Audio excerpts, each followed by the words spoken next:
Bien, buenas noches a todos. Vamos a continuar entonces con estos estudios en la palabra de Dios abocados al Evangelio de Juan. ¿Sí? Hoy nos toca el capítulo 10 del Evangelio de Juan, así que abrimos nuestras Biblias si ya no la tenemos abierta en el capítulo 10 y vamos a hacer como solemos hacer, leer por párrafo, por bloque y tener una apreciación, unos pensamientos, una meditación sobre cada uno de ellos. Tenemos tres bloques, así que vamos con el primero, que estamos desde el versículo 1 hasta el versículo 6, ¿sí? Parábola del redil. Y leemos la palabra de Dios. Dice el versículo 1, de cierto os digo, el que no entra por la puerta en el redil de las ovejas, sino que sube por otra parte, ese es ladrón y salteador. Mas el que entra por la puerta, el pastor de las ovejas es. A este abre el portero, y las ovejas oyen su voz, y a sus ovejas, llama por nombre y las saca. Y cuando ha sacado fuera todas las propias, va delante de ellas, y las ovejas le siguen porque conocen su voz. Mas al extraño no seguirán, sino huirán de él, porque no conocen la voz de los extraños. Esta alegoría les dijo Jesús, pero ellos no entendieron qué era lo que les decía.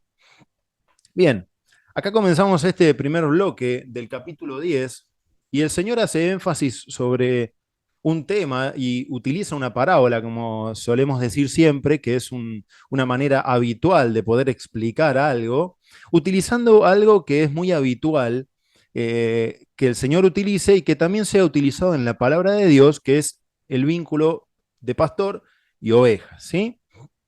Las ovejas en la Biblia tienen un papel y un significado que es muy profundo y a la vez es algo complejo también en algunas oportunidades.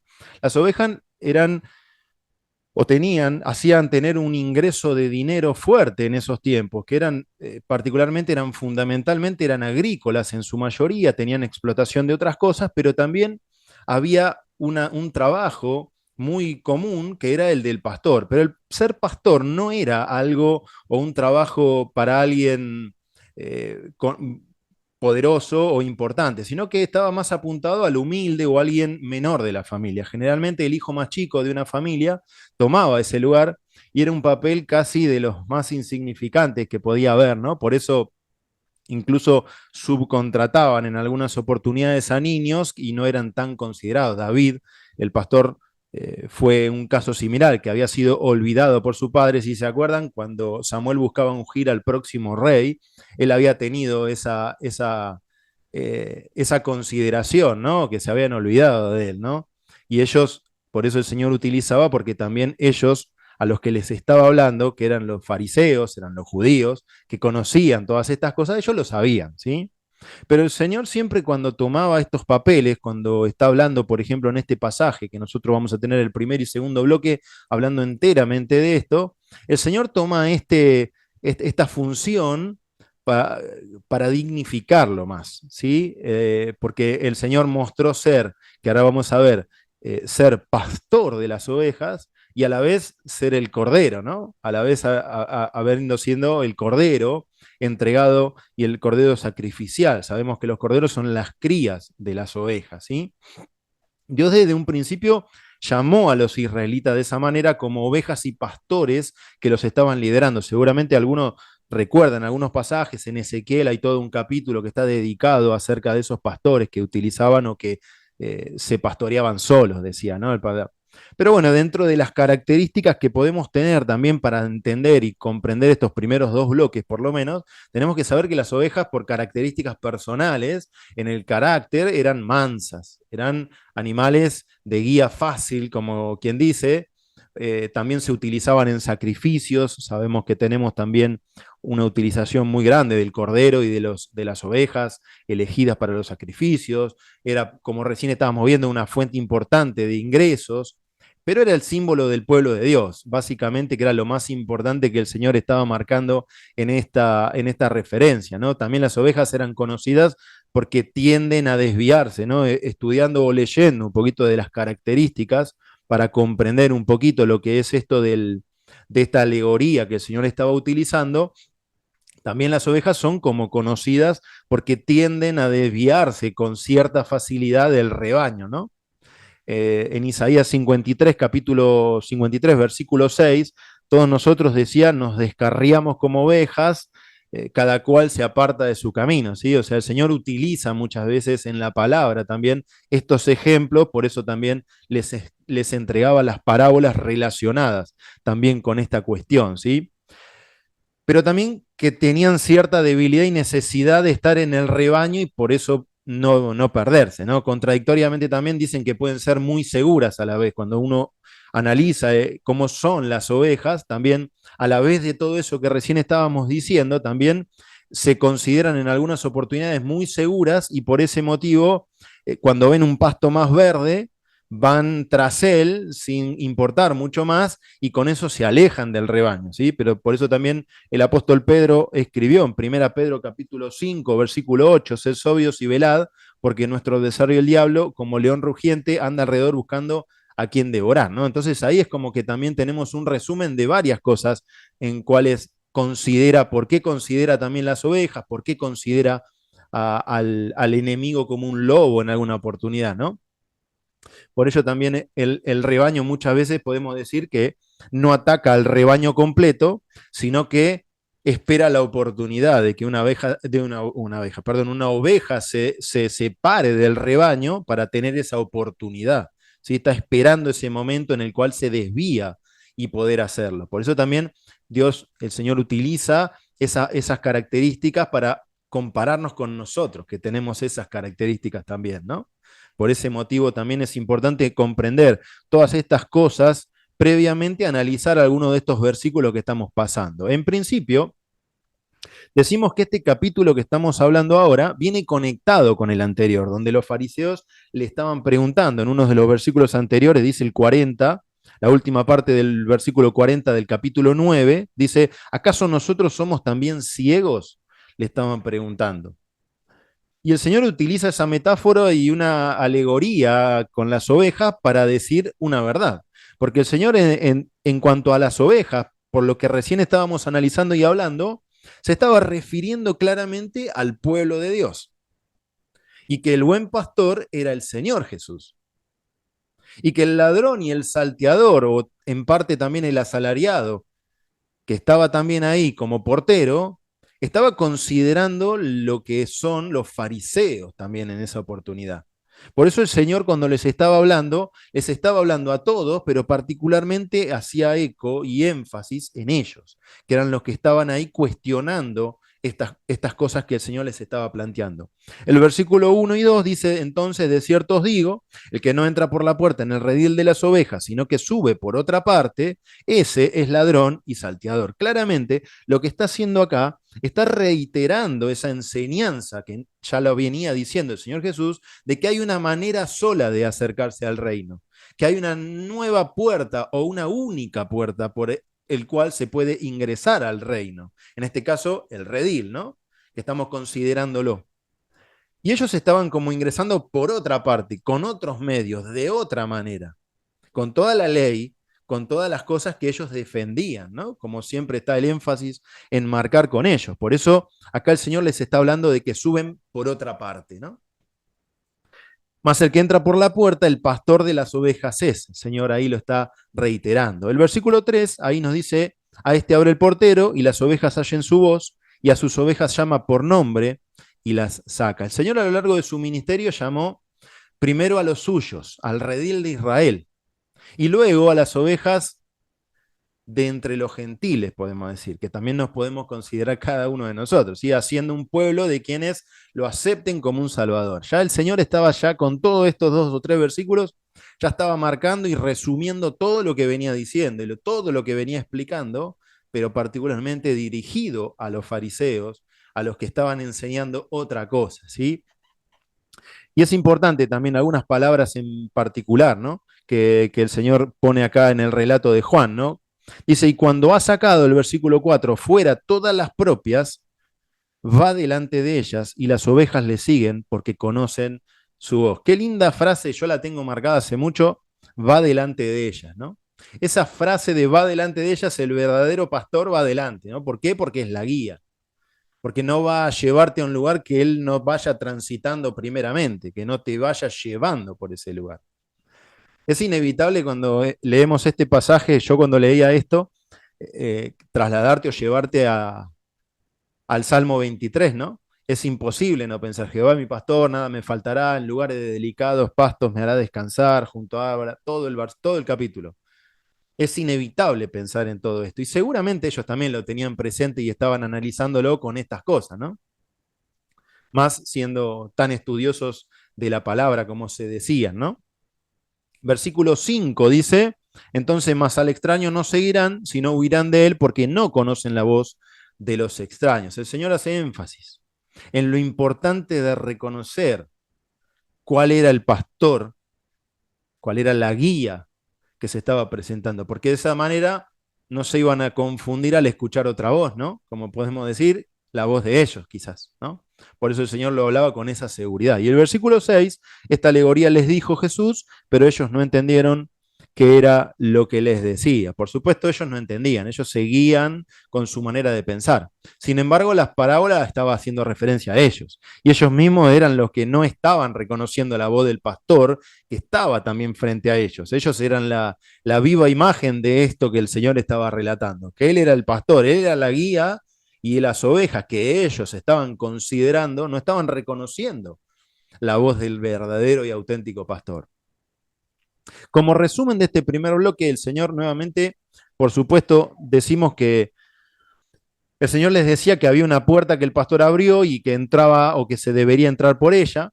Hay ovejas que oyen su voz y que lo reconocen. El pastor conoce también a cada una de sus ovejas, va adelante como guía. Las ovejas lo siguen a él porque reconocen su voz. Y como contraparte, el pastor que no es legítimo o que no es auténtico, hablándole a ellos, sube por otro lado, que son ladrones, que son salteadores, que no siguen las ovejas a ese extraño y huyen de él, y por eso estaban teniendo todos los problemas que estaban teniendo con el pueblo, porque sí estaban algunos o muchos de ellos estaban viendo a ese legítimo y auténtico pastor, pero otros no, porque estaban viendo o se estaban haciendo énfasis en estos salteadores, ¿no? En estas personas. Este primer bloque entonces nos hace ver todas estas cosas, ¿no? Leemos entonces ahora el segundo bloque, del versículo 7 y vamos a leer hasta el versículo 21, que acá también reitera el concepto, ¿no? Decimos versículo 7, Jesús, el buen pastor, que daba título también al mensaje de hoy, dice, volvió pues Jesús a decirles, de cierto os digo, yo soy la puerta de las ovejas, todos los que antes de mí vinieron, ladrones son y salteadores, pero no los oyeron las ovejas. Yo soy la puerta, el que por mí entrare será salvo, y entrará y saldrá, y hallará pastos. El ladrón no viene sino para hurtar y matar y destruir. Yo he venido para que tengan vida y para que la tengan en abundancia. Yo soy el buen pastor su vida da por las ovejas. Mas el asalariado, y que no es pastor, de quien no son propias las ovejas, ve venir al lobo y deja las ovejas y huye. Y el lobo arrebata las ovejas y las dispersa. Así que el asalariado huye porque es asalariado y no le importan las ovejas. Yo soy el buen pastor y conozco mis ovejas y las mías me conocen. Así como el Padre me conoce y yo conozco al Padre y pongo mi vida por las ovejas, también tengo otras ovejas que no son de este redil, aquellas también debo traer y oirán mi voz y habrá un rebaño y un pastor. Por eso me ama el Padre, porque yo pongo mi vida para volverla a tomar. Nadie me la quita, sino que yo de mí mismo la pongo. Tengo poder para ponerla y tengo poder para volverla a tomar. Este mandamiento recibí de mi Padre. Versículo 19 dice, volvió a haber disensión entre los judíos por estas palabras. Muchos de ellos decían, demonio tiene y está fuera de sí. ¿Por qué le oís? Decían otros, estas palabras no son de endemoniado. ¿Puede acaso el demonio abrir los ojos de los ciegos? Y todo este segundo bloque, por supuesto, está reiterando muchos de los conceptos de los que estamos viendo en el primer bloque que estábamos hablando recién, ¿no? Reitera ese concepto, pero también siendo él puesto como la puerta ya directamente, ¿sí? Y repite ese concepto de ser él, el único acceso a ese redil, al reino de Dios, básicamente. La puerta, lógicamente, tiene dos lados, ¿no? El exterior y la parte interior vendría a ser. El interior, dentro del redil, nos habla de refugio, nos habla de descanso. Y la parte exterior nos habla de lugares de agua y de pasto, nos habla de la guía del pastor que él propone o que él ofrece. Por un lado les habla a los judíos que creían ser las únicas ovejas y por otro lado a los fariseos, ¿sí? Que creían ser los únicos pastores de los judíos. Les estaba hablando a todos, por supuesto, todos los que estaban ahí que cuestionaban la deidad principalmente del Señor Jesús y estas características que él estaba planteando. El versículo 8 ya dice, todos los que antes de mí vinieron, ladrones son y salteadores, pero no los oyeron las ovejas. Refiere a todos aquellos que tuvieron mal guía al pueblo en la antigüedad. Por eso recién hablaba también de Ezequiel capítulo 34, ¿sí? Donde Ezequiel, el profeta, profetiza de esos pastores de Israel. Hay de los pastores de Israel que apacientan a sí mismos, decía, pero también estaba hablando de esos pastores que estaban en ese momento, en ese presente, que estaban cumpliendo una función, pero incorrecta, que estaban guiando mal a su pueblo con conceptos que ya no corrían, porque el Señor estaba hablando de cosas nuevas que se estaban haciendo. El versículo 9 insiste, yo soy la puerta, el que por mí entrare será salvo, y entrará y saldrá y hallará pastos. Y bueno, acá yo también es otro de los pasajes lindos que tenemos marcados seguramente en la Biblia, ¿no? Porque dice, yo soy la puerta, nos habla después de un requisito y después de la seguridad de la salvación, ¿no? Porque dice, el que por mí entrare, requisito. Será salvo, seguridad de salvación. Después dice, y entrará y saldrá, que claramente también nos está hablando de la libertad, ¿no? De esa libertad que Dios nos provee al ser ese pastor, ¿no? Y al entrar por esa puerta para ese reino o ese redil. Y por último dice, y hallará pastos. Lógicamente también nos habla de provisión, de seguridad, de todo lo que nos promete dar el Señor al ingresar a ese redil por esa puerta, ¿no? Y eso era todo lo que les estaba planteando a todos ellos, ¿sí? Versículo 10. El ladrón no viene sino para hurtar y matar y destruir. Yo he venido para que tengan vida y para que la tengan en abundancia. El objetivo personal de quien no es el pastor genuino, ¿no? Está hablando de cosas que estaban buscando hacer en lo personal, como creyéndose los auténticos pastores, ¿no? Contraste, uno con el otro. Uno lo que está buscando y el otro lo que está dando ya, directamente, ¿no?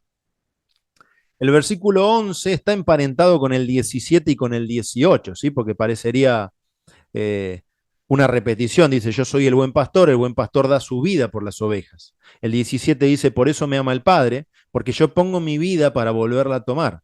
Nadie me la quita, sino que yo de mí mismo la pongo. Tengo poder para ponerla y tengo poder para volverla a tomar. Este mandamiento recibí de mi Padre. Obviamente es una referencia directa a la consumación de la obra de Dios.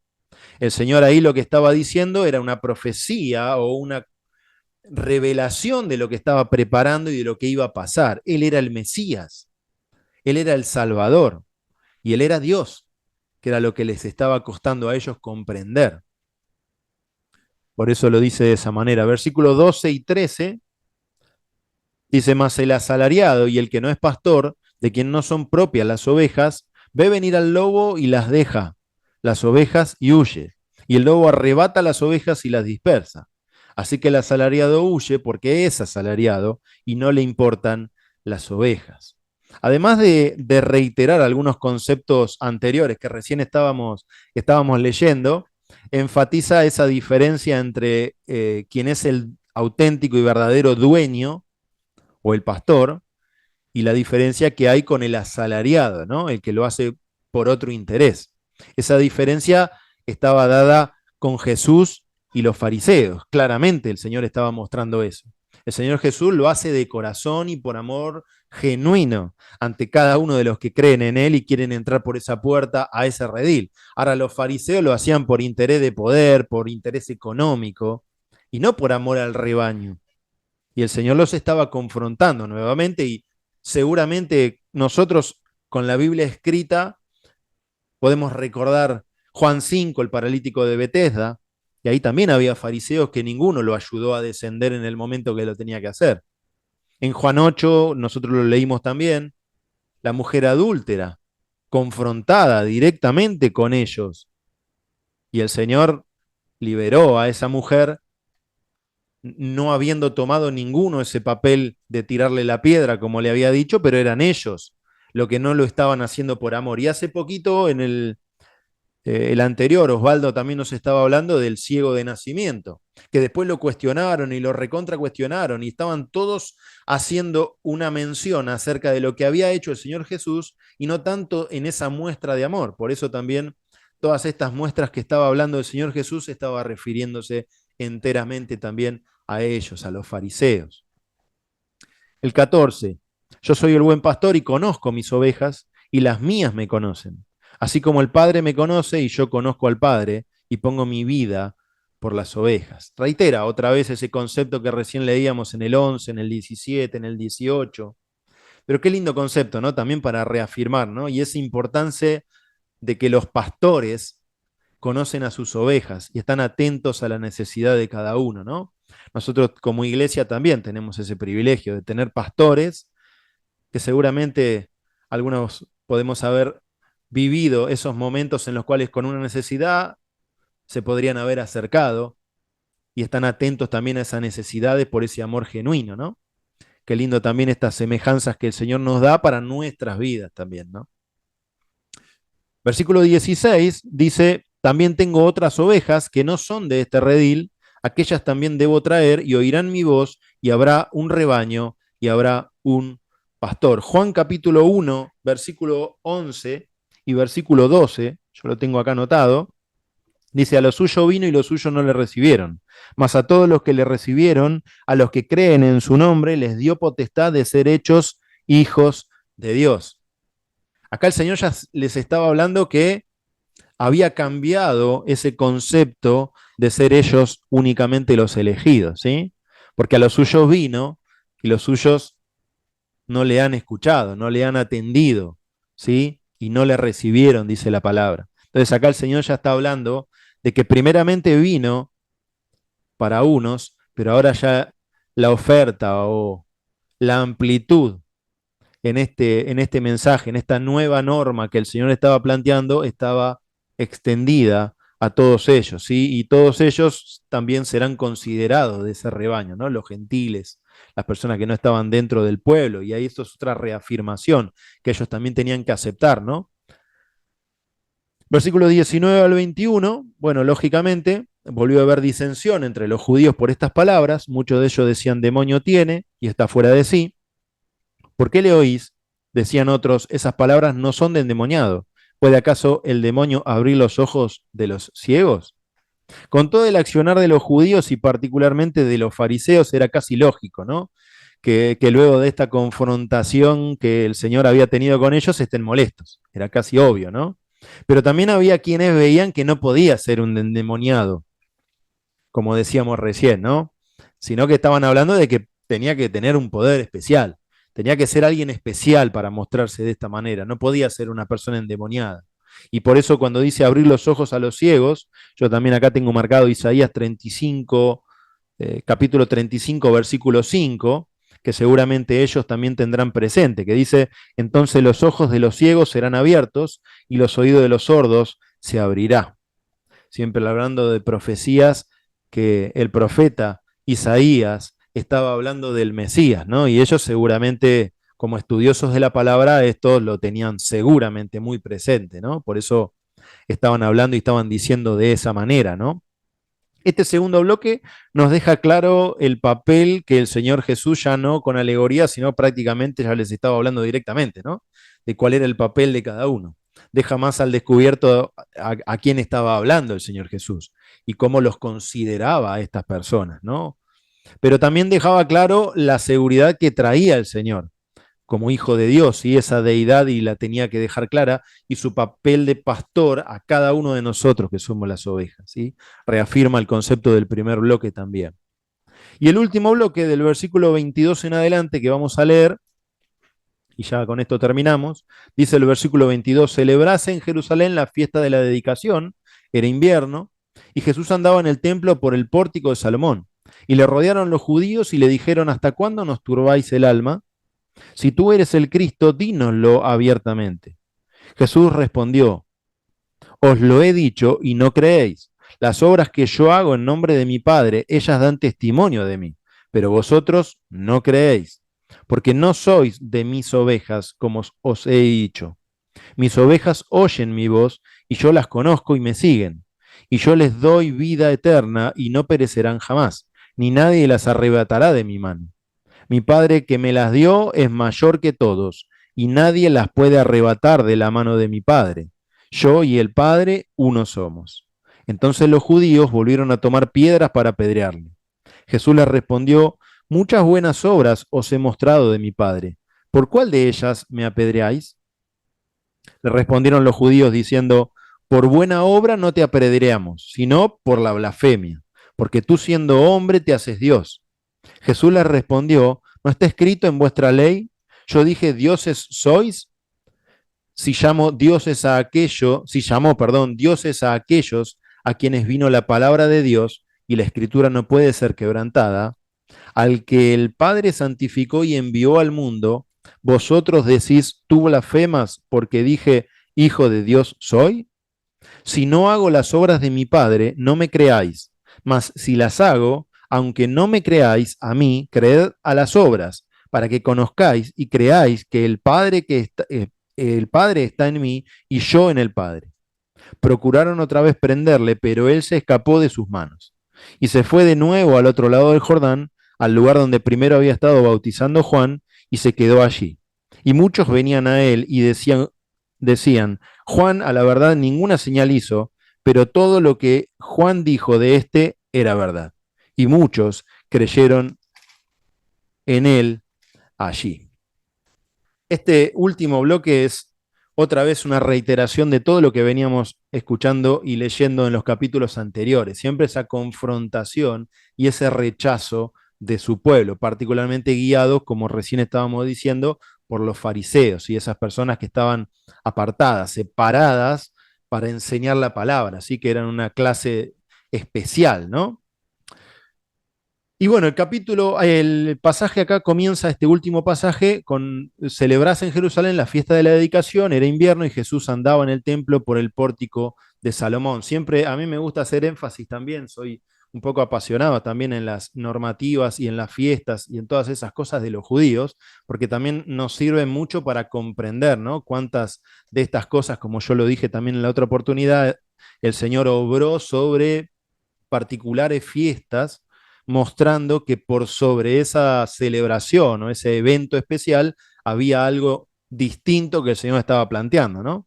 Y esta es una oportunidad más, ¿no? La fiesta que estaba pasando ahí en Jerusalén, la de la dedicación, era la fiesta que había sido consolidada en el tiempo de los macabeos, en el tiempo intertestamentario, en el tiempo en el cual el Señor Dios hizo silencio los 400 años, ¿no? Durante esos tiempos hubo un levantamiento de unos de los grupos de judíos, que serían un movimiento judío que se había generado en ese momento, y enfrentaron al que estaba al frente en el gobierno, Antíoco Epifanes, que estaba forzando a que adoren a dioses paganos, y ellos se levantaron y proclamaron que no lo iban a hacer, y bueno, lo vencieron, y en base a eso dedicaron nuevamente el templo de Jerusalén, y por eso lo celebraban, ¿no? Cada vez que llegaba esa fecha se celebraba esa nueva rededicación, podemos decir, que hoy se llama Hanukkah, ¿no? En el pueblo judío sigue celebrándose, se llama Hanukkah y es la fiesta también llamada la fiesta o la fiesta de las luces, ¿no? Porque también había otra relación con las luces dentro del pueblo. Bueno, durante todo este tiempo importante que el pueblo de Jerusalén, el pueblo de los judíos estaban celebrando, el Señor venía nuevamente a marcar estas enseñanzas de la nueva ley que estaba marcando a través de los pastores y las ovejas, ¿sí? Y del versículo 24 al 30, el Señor, todo este pasaje que estábamos leyendo recién, hablaba de esa confrontación que podría haber, ¿no? El Señor ya había manifestado abiertamente que era Él el Mesías, a la samaritana, a ese ciego de nacimiento, pero ellos no le podían ver porque esperaban algo deslumbrante, ¿sí? Algo distinto estaban viendo. Ellos estaban esperando un Mesías más bien de fuerza política, de fuerza militar o de batalla, ¿no? Pero el Señor era un Mesías espiritual, que venía en otra orden, que venía a enseñar otra manera de llegar al reino y ellos estaban hablando de otra cosa, ¿no? Y por eso el versículo 26 dice, pero vosotros no creéis, porque no sois de mis ovejas, como os he dicho. Si les quedaba alguna duda, acá el Señor lo clarificó, ¿no? Le decía, es a ustedes a lo que les estoy hablando. Y esto marca dos verdades también, ¿no? Porque hay una responsabilidad del hombre que está diciendo ahí, porque ustedes no sois porque no creéis. Una ceguera espiritual, el pecado que ellos estaban teniendo, esa ceguera que no lo dejaba ver. Y por otro lado estaba hablando también de la soberanía de Dios, porque el poder de ser ese auténtico y único pastor para dar paso al nuevo reino. Eso era todo lo que les estaba diciendo. Y después sí, lógico, del 27 al 30 ya tenemos que dicen, en el versículo 27 dice, me siguen, porque está hablando de una obediencia y una humildad, cosa que ellos no demostraban tener. El versículo 28 habla de certeza y seguridad, de por siempre ser del reino, cosa que ellos tampoco aseguraban en sus enseñanzas.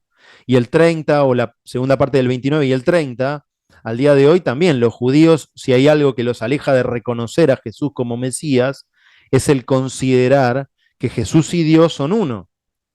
Y menos aún lo que él estaba diciendo, de que eran iguales. Y ese es el conflicto actual que tienen los judíos de considerar que puede ser Jesús, también puede ser Dios, y que pueden ser iguales en deidad. ¿Sí?